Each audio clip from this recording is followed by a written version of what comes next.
नमस्कार, मैं लक्ष्मण पाल, आप देख रहे हैं सुर समाचार। इस समय मैं भगवानपुर प्रखंड के चौराहे पे हूँ, अम्बेडकर चौक पे, और मैं बात करूँगा। इस समय लोकसभा का चुनाव चालू होने वाला है और इसमें पब्लिक क्या सोचती है, क्या नहीं सोचती है लोकसभा चुनाव में, किसको वोट डाले, किसको नहीं, किसका काम पसंद है, किसका काम पसंद नहीं है, इस पर मैं बात करूँगा। और आपका नाम क्या है? शिवभजन राम। ये शिवभजन राम जी हैं। आप बताइए कि लोकसभा चुनाव में किसको वोट डाला जाएगा? महागठबंधन को। महागठबंधन में जो एनडीए है मोदी जी वाला, उसमें क्या कमियां हैं? महागठबंधन को वोट डालिए। मोदी जी को पूरे देश को बर्बाद कर दिया। मोदी जी इस खास करके इस देश में सांप्रदायिकता फैलाते हैं और जो आज के डेट में 17 करोड़ रुपए के लागत से राम मंदिर का निर्माण हुआ है।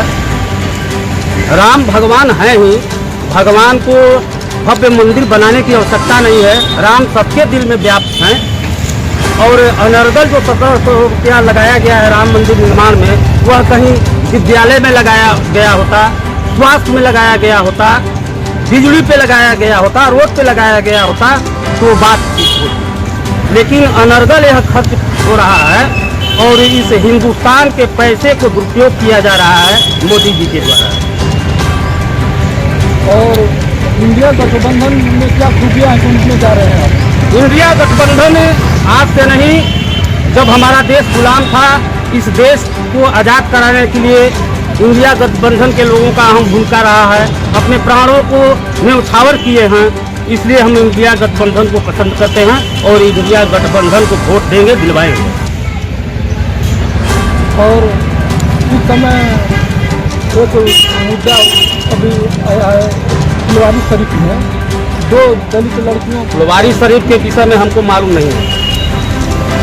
और यहाँ से जो कैंडिडेट खड़ा हुआ उसको आप बताइए जी। इंडिया गठबंधन। हाँ। और मैं अभी भगवानपुर चौराहे पर खड़ा हूँ और ये बताइए कि प्रधानमंत्री कौन होना चाहिए, राहुल गांधी या? राहुल गांधी।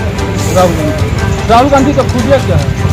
राहुल गांधी का खूबियाँ है इस देश के लिए, वही नहीं, उनके पूरे परिवार के लोग कुर्बानियाँ दिए हैं, इसलिए हम राहुल गांधी को पसंद करते हैं।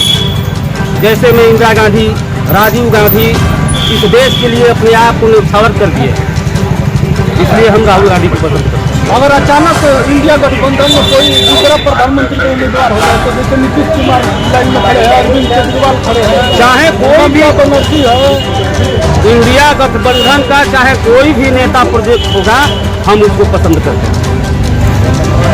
और तेजस्वी यादव का काम तेजस्वी यादव का काम बढ़िया है। आने वाले समय में इस राज्य का मुख्यमंत्री होंगे, हम उनके समर्थन में आए।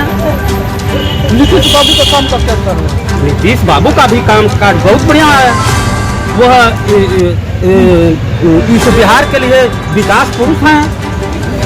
नीतीश के कार्यकाल में तो बिहार का विकास हुआ है, किसी के कार्यकाल में नहीं हुआ है। और अभी कुछ लोग बोल रहे हैं, या मीडिया में आया था नीतीश बाबू का एक विधानसभा में जो बयान था, क्या अभी जो बयान हुआ था बयान गलत था, इसमें आपका उनका बयान गलत था? नीतीश कुमार की विधानसभा में देखिए, उनका बयान गलत नहीं था, वे अपनी जगह पे सही बोले थे, कुछ बोलने का तौर तरीका गड़बड़ाया गया। नीतीश कुमार जी कहीं से गलत नहीं बोले। जो लोग गलत कर रहे हैं उनका खुद मानसिकता ठीक नहीं है, सोच अच्छे नहीं है। वे सही बात बोले थे, कहीं से भी गलत नहीं। नरेंद्र मोदी जी का 2 कार्यकाल पूरा होने जा रहा है।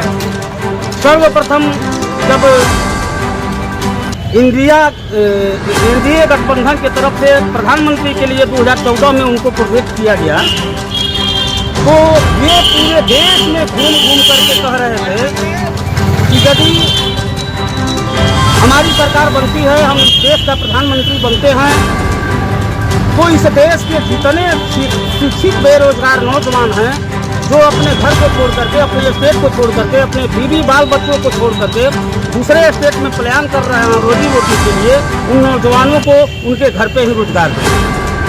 और जो विदेश में काला धन जमा है उसको वापस ला करके इस हिंदुस्तान के प्रत्येक खाताधारियों के खाता में 15-15 लाख रुपया डाल दें।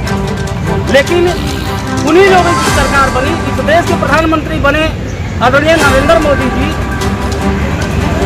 लगभग 6 माह सरकार चलते हुए बीत गया। भारतीय जनता पार्टी का राष्ट्रीय अध्यक्ष अमित शाह को बनाया गया।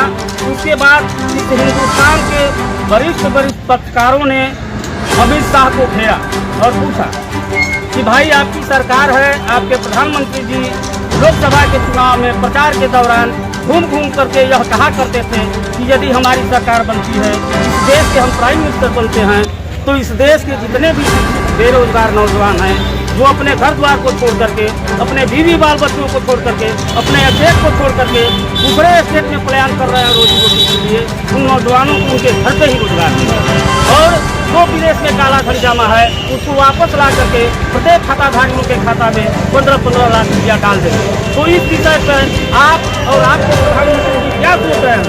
तो अमित शाह जी बोलते हैं कि वह तो चुनावी जुमला था, वोट लेने के लिए उनको कहा जाता है। यही भारतीय जनता पार्टी की और इस देश के प्रधानमंत्री का स्थिति है, कहते कुछ हैं और करते कुछ हैं। इनसे बड़ा जुमलाबाज झूठा आज तक इस देश का प्रधानमंत्री नहीं हुआ था। इसलिए हम इनका बहिष्कार करते हैं। आने वाले समय में इनका पुरजोर विरोध करेंगे और इंडिया गठबंधन के इस देश के प्रधानमंत्री होंगे, उनके समर्थन में हम लोग रहेंगे। नमस्कार, आप देख रहे थे शुभ समाचार।